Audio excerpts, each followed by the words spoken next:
नमस्कार, आप देख रहे हैं बिग पार्ट लाइव और आपके साथ में विजेंद्र सोलंकी। सर्वे के सर्वे सर्वा तक का सफर क्या कांग्रेस 2023 में पूरा कर लेगी? सर्वे की सियासत क्या जमीनी संजीदगी को अपनी कसौटी पर खरा उतार पाएगी? क्या प्रदेश की जनता अपना फैसला ले चुकी है और नवंबर में जो वोटिंग की कवायद होगी क्या वो सिर्फ रवायत होगी?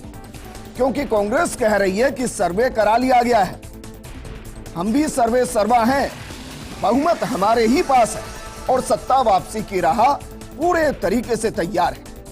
बस महंगाई राहत कैंप में इस राह पर चलने वालों के सफर को इतना आसान कर दीजिए कि कोई कमी छूट ना जाए। फिर कोई फर्क नहीं पड़ता कि कौन कितना बड़ा तुर्रम खान है, सबको देख लिया जाएगा। अगर कोई गलतफहमी में है तो गलतफहमी दूर कर दी जाएगी। क्या जो वर्तमान विधायक हैं उनके टिकट कटेंगे इस सर्वे के बाद? क्योंकि सर्वे का एक पैरामीटर होता है। अगर इन्हीं विधायकों के साथ अगर बहुमत की सरकार आ रही है तो क्या मान लिया जाए जितने विधायक इस वक्त हैं उन सबको टिकट दे दिया जाएगा, या फिर मुख्यमंत्री के चेहरे और योजनाओं से जुड़ा यह सर्वे है जिसमें जनता ने योजना और मुख्यमंत्री का साथ देते हुए बता दिया कि अगर आप हैं तो हम साथ हैं? सवाल कई हैं और इन्हीं सवालों का जवाब तलाशने की कोशिश करेंगे, क्योंकि पूरे तरीके से कॉन्फिडेंट हैं अशोक गहलोत।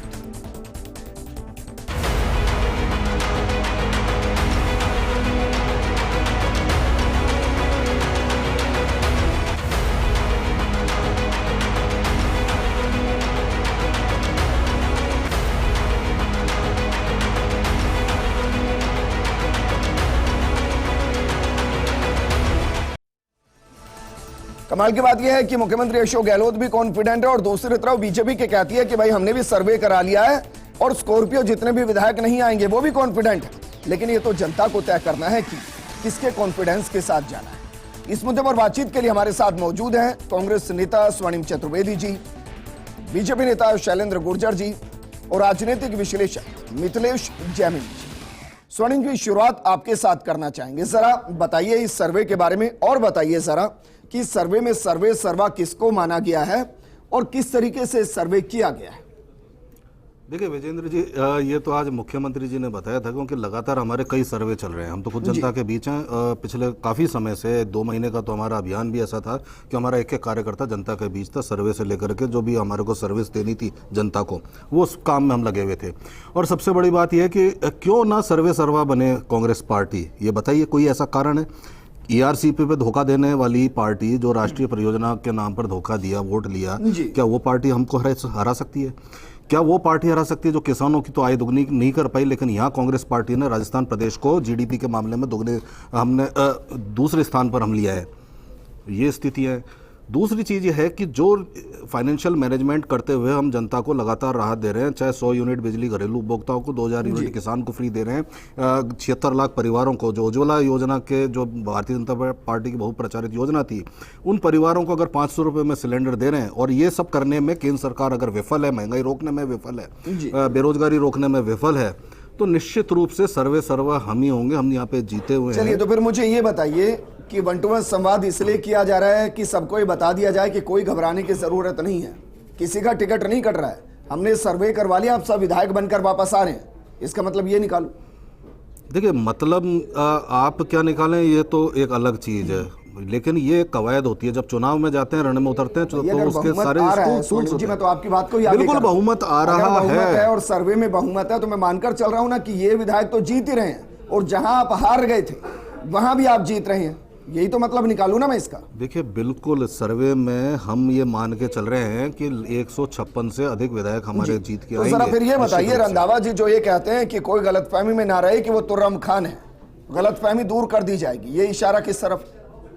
देखिए, निश्चित रूप से अगर मैं पार्टी विरोधी गतिविधियों की मैं लिप्त होऊंगा, पार्टी के खिलाफ काम करूंगा, पार्टी को कमजोर करने वाले काम करूंगा, तो उन सबके लिए चेतावनी होती है। और ये एक संगठन का कार्य है, जिस संगठन के कार्य के तहत जो हमारे चुने हुए जनप्रतिनिधि हैं उनको भी सूचित किया जाता है कि आपको क्या करना है, क्या नहीं करना है। जैसे 1 to 1 कार्यक्रम हुआ और आज हमारी कार्यशाला थी। रंधावा जी तो कहते थे कि भाई अगर किसी को परेशानी है तो मुझे आकर कहे, पार्टी फोरम में कहे, मीडिया के बीच में क्यों जाना? तो अगर किसी को कोई लग रहा था कि तुर्रम खान है और उसकी गलतफहमी मिटानी थी तो मिलकर मिटा लेते, फिर खुद मीडिया में क्यों आ गए? देखिए, प्रभारी हैं राजस्थान के, आप उनसे जानना चाहते हैं, वो भी बताना चाहते हैं, बता रहे हैं, सारी चीजें हैं। और जो बोलिए ना, भी हमारा सोच रहे पार्टी हैं, का मामला है, अंदर हम सुलझा लेंगे।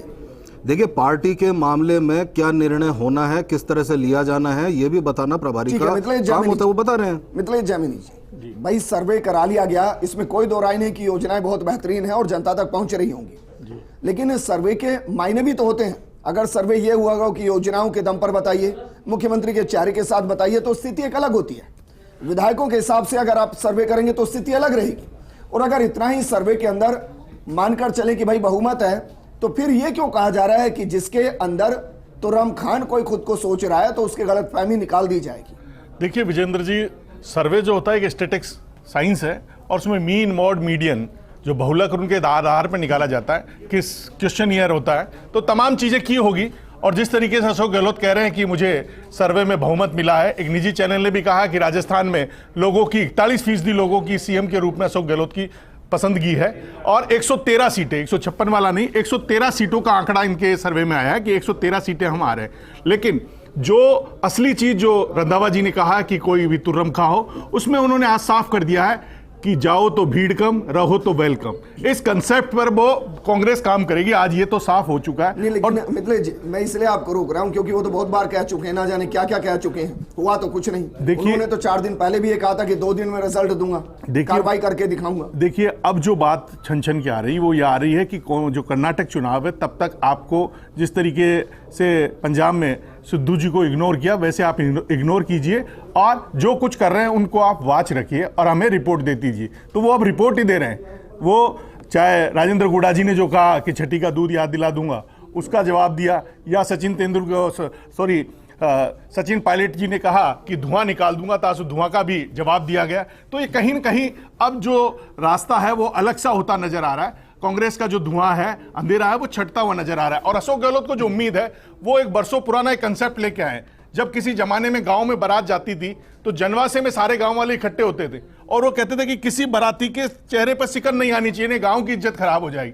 तो जो महंगाई राहत शिविर है, उसको अशोक गहलोत ने इस तरीके से लिया है कि कोई भी उस कैंप में जाए तो तमाम कांग्रेस जन ऐसा उसका स्वागत करे, ऐसा उसको रेस्पॉन्स दे कि वो घर जाके कहे कि जैसे बारात की तारीफ होती थी, खाना अच्छा था। तो सेम कॉन्सेप्ट लॉन्च किया अशोक गहलोत ने और उसी कॉन्सेप्ट को लॉन्च करने के लिए उन्होंने तमाम कलेक्टर और एसपी बुलाए और सिविल सर्विसेज एक्सीलेंसी अवार्ड की भी। भाई घर घर तक पन्ना प्रमुख तो बनाए नहीं जाएंगे, देखिए तो संगठन नहीं बन रहा, तो घर घर तक काडर बेस्ड पार्टी है नहीं। लेकिन अशोक गहलोत को पता है कि बाराती अगर खुश होके जाता है तो पूरे गांव में तारीफ करता है। मतलब घर घर लाभार्थी पहुंचा दिया जाएगा तो लाभार्थी वोट देगा। वो एक माउथ पब्लिसिटी क्रिएट हो जाएगी और लोग कहने भी लग गए हैं। जैसे आज ही मेरे गांव की एक महिला थी, उसका मैंने, हमारे बूढ़ी काकी थी, उसको 1000 रुपए पेंशन मिलती है, उसकी पथरी थी, मैंने ऑपरेशन कराया, उसके 25,000 का बिल आया, प्राइवेट हॉस्पिटल में 1 भी रुपया नहीं निकला।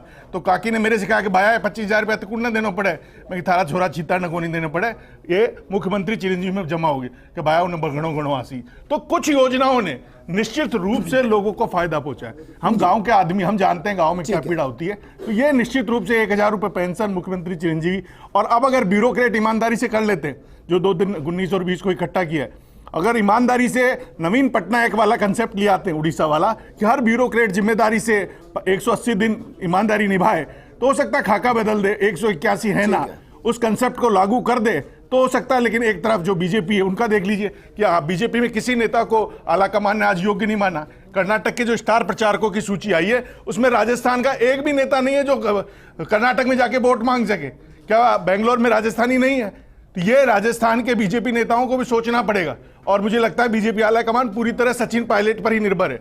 जिस तरीके से अमित शाह ने भरतपुर से कहा, तमाम ये बयान गजेंद्र सिंह शेखावत बार बार कह रहे हैं, सतीश पूनिया पहले ही कह चुके हैं कि हम दोनों बाहों से उनका स्वागत करने को तैयार है। तो मुझे लग रहा है कहीं ना कहीं जो राजेश पायलट जी की पुण्यतिथि आएगी, तब तक कुछ न कुछ एक नया चीज राजस्थान की राजनीति में देखने को मिलेगा। शैलेंद्र गुर्जर जी, आप जरा बताइए इस सर्वे को किस तरीके से देख रहे हैं, क्योंकि आप तो यही कहेंगे कि भाई सर्वे पर विश्वास नहीं है, जनता बहुत कुछ बोलती है। तो बोलिए आप क्या कह रहे हैं। विजेंद्र जी, आप देखिए 20 साल से मुख्यमंत्री अशोक गहलोत जी का कॉन्फिडेंस देखा जा रहा है। जिस हिसाब से 2003 में मुख्यमंत्री जी ने बड़ी बड़ी घोषणाएं करी और उन्होंने दावे किए कि हम वापस कांग्रेस सरकार बना रही है, और क्या हर्ष हुआ, 56 सीटें आई। उसके बाद उन्होंने फिर एक बड़ी घोषणाएं की और कॉन्फिडेंट रहे 2013 में कि अब देखिए हम पूरी तरह से मुस्तैद हैं और आप देखिए हमारी घोषणाएं इतनी जबरदस्त है, निःशुल्क दवा योजना, निःशुल्क जांच योजना, और हर्ष क्या हुआ, 21 सीटें आ गई। और अभी भी देखिए अब कितने जबरदस्त कॉन्फिडेंट है मुख्यमंत्री अशोक गहलोत जी कि हमने जो घोषणाएं की हैं वो धरातल पर तो है ही नहीं। उस पर मैं एक एक करके आपसे बात करूंगा और बहुत बढ़िया तरीके से कह रहे हैं कि हमारी सरकार रिपीट होगी। अरे भाई, आपके ही राजेंद्र गुड़ा जी ने कहा है कि आप तो फॉर्च्यूनर में आने लायक हो, तो कितना अच्छा कॉन्फिडेंस है, 56 से 21 से अब 11 आते हैं या 10 आते हैं, ये कांग्रेस पार्टी जाने। अब आप देखिए जो योजनाओं के दम पे बात कर रहे हैं, आप क्या बात करते हो? चिरंजीवी योजना क्या है? ये भामाशाह योजना भारतीय जनता पार्टी की दी हुई है, जिसका नाम आपने बदल के चिरंजीवी योजना कर दिया। मैं आपको बता देना चाहता हूं, इस चिरंजीवी योजना में मेरे कांग्रेस के साथी बैठे हैं, बता दें कि 5 लाख जो आयुष्मान भारत की जो हमारी योजना है हेल्थ की, उससे ज्यादा कितने लोगों को आपने इलाज दे दिया? 5 लाख का बीमा कवर तो केंद्र दे रही है, उससे ज्यादा आपने कितना दे दिया? आप आंकड़ा बता दीजिए। अभी मैं चैलेंज देता हूं मेरे कांग्रेस प्रवक्ता को, बताइए आपने कितना लाभ दिया जनता को? आप बताइए कितने इसमें रजिस्टर्ड हैं, कितनों को हमने लाभ दिया, कितनों को 5 लाख से ऊपर का इलाज कराया? सुनिए, मैं बता रहा हूं आपको। सवाल खड़ा किया तो जवाब लीजिए ना। जवाब भी आप देंगे? लीजिए जवाब। स्वर्णिम जी जवाब दीजिए। बताइए सर, इनसे एक चीज पूछ लीजिए कि ये भामाशाह योजना और जो प्रधानमंत्री जी की जो ये बीमा योजना है, क्या सभी देशवासियों पर लागू है? ये राजस्थान में मुख्यमंत्री चिरंजीवी योजना राजस्थान के प्रत्येक निवासी को मिलती है। ये योजना के लाभार्थी है। मेरा क्वेश्चन क्या था, वो स्पेसिफिक क्वेश्चन आप उत्तर नहीं दे पा रहे हो। बताइए ना कितने लोग रजिस्टर्ड हैं चिरंजीवी योजना में? अगर आपके राजस्थान में आप कह रहे हो हर आदमी रजिस्टर्ड है, बताइए ना कितने लोग रजिस्टर्ड हैं, कितने लोगों को लाभ दे दिया? 5 लाख का लाभ तो आयुष्मान भारत से मिल रहा है, बताइए ना। नहीं, मैं बताऊंगा आपको फिर। हाँ, आप बताना, क्या आयुष्मान भारत के तहत राजस्थान का प्रत्येक निवासी लाभार्थी हो सकता है? ये बता सकते हैं? कितना झूठ बोल सकते हैं भारतीय जनता पार्टी नेता? पूरे देश भर के अगर निवासी इस पे ये योजना लागू होती तो ये योजना हमें लानी नहीं पड़ती। और 5 लाख की बात करते हम तो 25 लाख का दे रहे हैं। अरे 25 लाख का दे रहे हैं। ऑर्गन ट्रांसप्लांट, मुफ्त ऑर्गन ट्रांसप्लांट, 10 लाख रुपए तक का दुर्घटना बीमा योजना, 25 लाख का इलाज। आप बात करते हो 97 लाख परिवार जी इसमें रजिस्टर्ड है। टोटल उठा के देखो। ये भी गलत बोल गए आप। चलो, बहुत बढ़िया, करेक्ट कर देता हूं विजेंद्र जी। हमें बीजेपी से कोई मतलब नहीं है। ये जिस गलतफहमी में जीना चाहे जीते रहे, जनता के बीच हम रहेंगे, जनता के बीच काम करेंगे और इन लोगों को जिस तरह से तीसरे, चौथे और जमानत जब्त की स्थिति पर आए वही पहुंचेंगे। सुरक्षा योजना के तहत 1 करोड़ 4 लाख परिवार जो है आयुष्मान भारत में रजिस्टर्ड है, जिनका 5 लाख रुपए बीमा दिया जा रहा है। अब आप बताइए कि 5 लाख से आपने कितने ऊपर का इलाज करा दिया, जिनमें आपने 10 लाख खर्च किए, 8 लाख खर्च किए, 12 लाख खर्च किए। हवा में बात करते हो, धरातल में योजना ही नहीं है। आरटीएच आपकी जिस उद्देश्य से आप लेकर आए थे वो धूमिल हो गई। आप क्या अधिकार देंगे? आपने देखा होगा किस तरह से स्वास्थ्य की योजनाओं का बेहाल हो रखा है। इलाज मिल रहा है चिरंजीवी योजना में, प्राइवेट अस्पतालों ने आने से मना कर दिया। आप बोल रहे हैं स्वास्थ्य का अधिकार देंगे। शिक्षा मॉडल में अंग्रेजी माध्यम के स्कूल खोले थे, क्या हुआ उनका? टीचर्स नहीं है, इंफ्रास्ट्रक्चर नहीं है। हिंदी मीडियम स्कूल में पढ़ा रहे हो ना, हिंदी मीडियम बच्चा पढ़ पा रहा है ना अंग्रेजी मीडियम बच्चा पढ़ पा रहा है। किसानों की बात करते हो, किसानों से सबसे बड़ा आपने झूठा वादा किया, हम पूरा संपूर्ण कर्जा माफ कर देंगे। आज तक आपने किसानों का कर्जा माफ नहीं किया। बिजली आप किसानों को दे नहीं पाए, 2-3 घंटे बिजली देते थे। आपके किसान गांव कस्बों में लोग कह रहे हैं हमको 50 यूनिट 100 यूनिट बिजली फ्री नहीं चाहिए, हमको 24 घंटे बिजली दे दीजिए। आप दे नहीं रहे हो, उद्योगों को आप बिजली काट रहे हो, गांव कस्बों शहरों में बिजली नहीं पहुंच रही है, 12 घंटे की बिजली नहीं दे रहे हो। किसानों को आपने 2 घंटे बिजली दी है। क्या आप खेती के समय में हमारे किसान जो है शैलेंद्र जी सुनिए ना, आपके पास आंकड़े हैं सर, सुनिए मेरी बात। कॉन्फिडेंस है राजस्थान भ्रष्टाचार में पहले नंबर पे है। शैलेंद्र जी मैं कह रहा हूं आपके पास आंकड़े हैं ना, राजस्थान पहले नंबर पे। विजेंद्र जी ऐसा लग रहा है कि यहाँ पे तो हम इनका एक भाषण सुनना है। आप जवाब ही नहीं दे पा रहे हो। फ्रस्ट्रेटेड भाजपा के फ्रस्ट्रेटेड नेता का बयान चल रहा है। जवाब ही नहीं है, क्या जवाब दोगे? बहस क्या करोगे? तो सच है, अब रुकिए ना सर, करके आते नहीं, बताइए विजेंद्र जी। मतलब जामिनी जी, ये तो सच है भाई कि 100 यूनिट बिजली जो मुफ्त की गई उसका सबको फायदा हो रहा है और उसमें कोई राइडर नहीं लगा हुआ है। वो तो हो ही रहा है, पेंशन योजना हो गई, बाकी योजना हो गई। मैं ये कह रहा हूं कि आज हमारा जो प्रोग्राम है कि भाई जो सर्वे हुआ है उस सर्वे के आधार पर कॉन्फिडेंट है मुख्यमंत्री अशोक गहलोत, तो क्या सर्वे का आधार ये योजनाएं होंगी?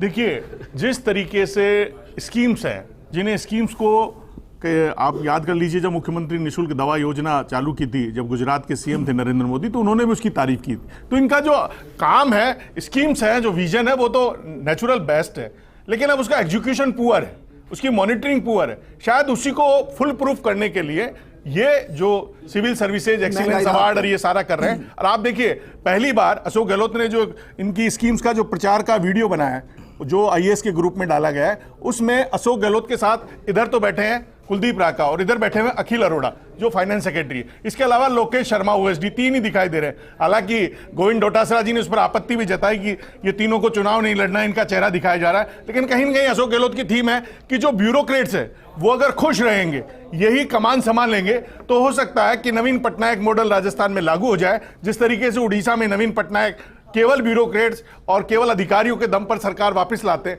उस मॉडल को लॉन्च करने में जा रहे हैं। और अगर अधिकारी ईमानदारी से काम करने लग जाए और ये सारी स्कीम जमीन पे उतर जाए तो निश्चित रूप से बीजेपी के लिए प्रॉब्लम क्रिएट हो सकती है। सर्वे का आधार आपको क्या लगता है? योजनाएं रही देखिए, होंगी, सर्वे का जो आधार है वो मेजर इनकी स्कीम्स ही है। और इनमें स्कीम में भी जो पेंशन योजना 1000 रुपए किया वो निश्चित रूप से लोगों को मिल रही है। जो चिरंजीवी है उसका लाभ भी मिल रहा है, ये तो सच्ची बात है। और जो एक 501 रुपए में जो पट्टा मिल रहा है, अब उसमें करप्शन हो जाता है, जेडीए में ये अधिकारी कर रहे हैं, उसी को रोकने के लिए शायद ये कर रहे हैं। अगर 500 प्रशासन शहरों के संग पैसा दो पट्टा लो, पैसा दो पट्टा लो, वही बात मैं कह रहा हूं, वही मैं कह रहा हूं। सबसे बड़ी स्थिति ये है कि भारतीय जनता पार्टी के नेता ना तो धरातल पे ना जनता के बीच है। अरे ईआरसीपी की योजना पर जो धोखा केंद्र सरकार ने किया ना, उसका जवाब देते आपसे बन नहीं रहा। अब यहाँ पे मनमर्जी से बातें कर रहे हो। वर्ग में जाके कहते हैं कि साहब तबादलों में पैसा लिया जाता है। बिल्कुल, तबादलों में हम 3-3, 4-4 बार पैसा देना पड़ता है। तो जब आप इस तरह के कमजोर लाचार है प्रधानमंत्री, इसकी लाचारी दिखेगी। कर्नाटक से शुरू होगी, पूरे देश में नाबूद हो जाएगी भारतीय जनता पार्टी। जाके देखो, कांग्रेस की 40% की सरकार चल रही है। मंत्री सर से लेकर नाखून तक, पैर भी नहीं नाखून तक भ्रष्टाचार में डूबे। तो सामूहिक नेतृत्व मंत्रिमंडल वो घनश्याम तिवारी जी से पूछो तो आपके सांसद हैं, आपकी सरकार पर आरोप लगाकर विधानसभा के बाहर बैठे थे। वो 25,000 करोड़ कहाँ है जो घनश्याम तिवारी ने आरोप लगाए थे आपके मुख्यमंत्री पर? 4.5 बात करो, उसका जवाब दो और जवाब दो। मर गए कि प्रमोद जैन भाया सबसे बड़े खनन माफिया है। प्रमोद जैन भाया, किसान की आय दुगनी कब होगी? क्यों बजरी माफिया पनपा है? बजरी पर क्यों सुप्रीम कोर्ट में रोक लगवाई? ये जवाब दो आप। खनन माफिया आपने पनपाया, बजरी पर कमजोर पैरवी करके आपने लड़ाई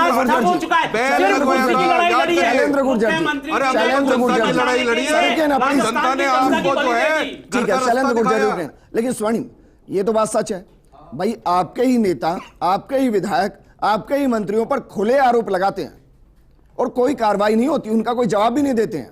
यह भी सच है कि ट्रांसफर को लेकर मुख्यमंत्री के सामने ही बोला गया था कि हाँ लिया जाता है पैसा, कार्रवाई नहीं होती है। तो क्या इसको आप इतना इस लेवल का एक्सट्रीम लोकतंत्र कहते हैं कि जहां कोई अपने ऊपर एलिगेट लगा जाए कोई फर्क नहीं पड़ता? देखिए विजेंद्र जी, मैं आपको इसका एक जवाब दे देता हूं। आप जिस घटना का जिक्र कर रहे हैं वो शिक्षकों का एक सम्मेलन था, वहां पे शिक्षा मंत्री जो थे तत्कालीन, उन्होंने कहा कि इसमें पहले उनका भाषण हुआ, उन्होंने कहा कि इसमें भ्रष्टाचार ना हो ट्रांसफर में, इसलिए ट्रांसपेरेंट पॉलिसी बननी चाहिए ट्रांसफर की।